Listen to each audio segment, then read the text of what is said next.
Hello everybody and welcome back to I Have the Munchies. Today I'm going to teach you how to make the world's easiest sugar cookies. I hope this recipe comes out for you guys just in time for the holidays. Enjoy! I'm just going to run over the ingredients real quick. You're going to need some butter, some flour, some baking powder, some baking soda, some salt, 1 egg, some vanilla extract, and some sugar. First, we are going to whisk together the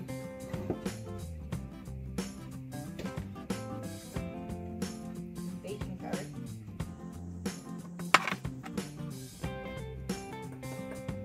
baking soda, and salt. And now we're going to set this aside until we need it later.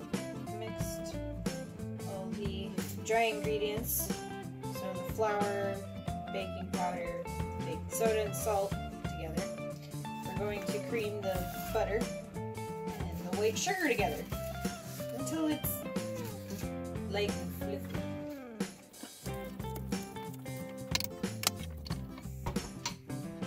Make sure your butter is at room temperature because otherwise it won't work. So once it's creamed and I can figure out where I put my spatula. Ah! I meant to do that. It'll look like this. Sorry. Just make sure you scrape down the sides in between. Adding ingredients, it kind of makes things just blend together a little bit better.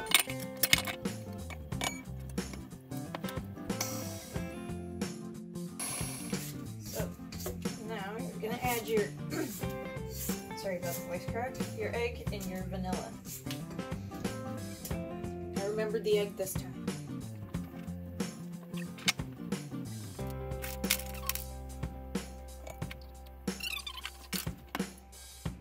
Now you're going to want to mix this until it's well combined, and I'll show you what it looks like when it's there. So again, you don't need a stand mixer to use this recipe. I just have one, so I'm using it because it makes my life easier, especially when I'm baking for everybody, because Christmas and stuff like that. I've been doing baked goods for Christmas for a few years now, and everyone seems to love it, so I figured I'd just keep up with it. Now that the vanilla and egg are mixed in, it looks like this. Now we're going to add the flour. A little bit at a time. I just saw danger happen. So.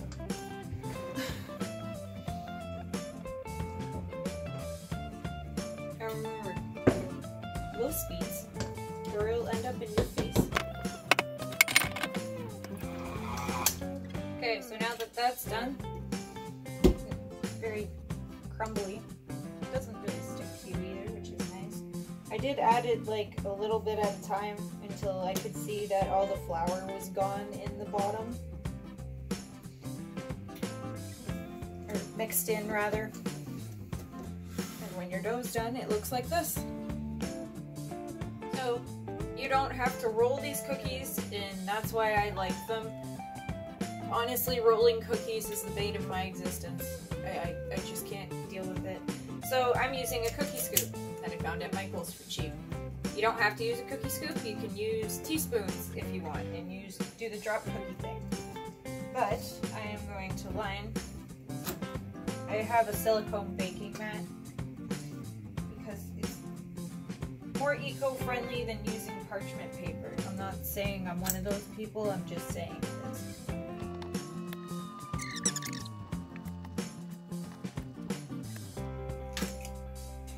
Now that we have those out, you're going to sprinkle them with the sugar. You don't have to use a lot. You just kind of push it in there. Kind of grabbed enough for two there. It might be easier just to dunk them, and then you don't get sprinkles everywhere. Let's try dunking. Haha, that's so much better.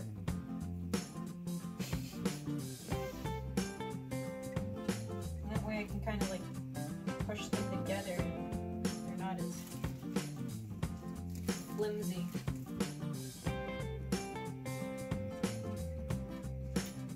So now that we have them on the baking sheet like this, that was a learning experience and a half. We're going to let our oven preheat to 375 degrees Fahrenheit. I'll put all the exact ingredient amounts and directions in the description below with all the conversions that you may need. And we're going to bake them for about 10 minutes. I will show you when they're done. Okay guys, I was just trying to show you here the difference between my cookie scoop, using a teaspoon, and rolling them out by hand. As you can tell, there isn't much of a difference at all, considering I have to roll these ones out a little bit once I get them out of the cookie scoop. It just keeps your hands a little bit cleaner for a little bit longer. My hands are disgusting. Like I can just... It's all cookie stuff. So it's not really that gross, it's just annoying. Anyways, I will show you what they look like when they are out of the oven. So this is what it looks like when they're done. Fresh out of the oven. They need to stay on the baking sheet for a little while, otherwise they'll just fall apart when you try to move them to the wire rack to cool completely. So now I pulled the other tray out. This is the row closest to me is the one that I use the cookie scoop on. This is the ones that I use the teaspoon on. And this is the ones that I did by hand. So, I don't see much of a difference. Do you guys? Well, this is what the sugar cookies look like when they're done. You don't necessarily have to put sprinkles on. I just did it because of holiday stuff. Family get-togethers, blah blah blah. If you liked this video, give it a thumbs up. If you haven't already subscribed, please subscribe, and I'll catch you on the next one.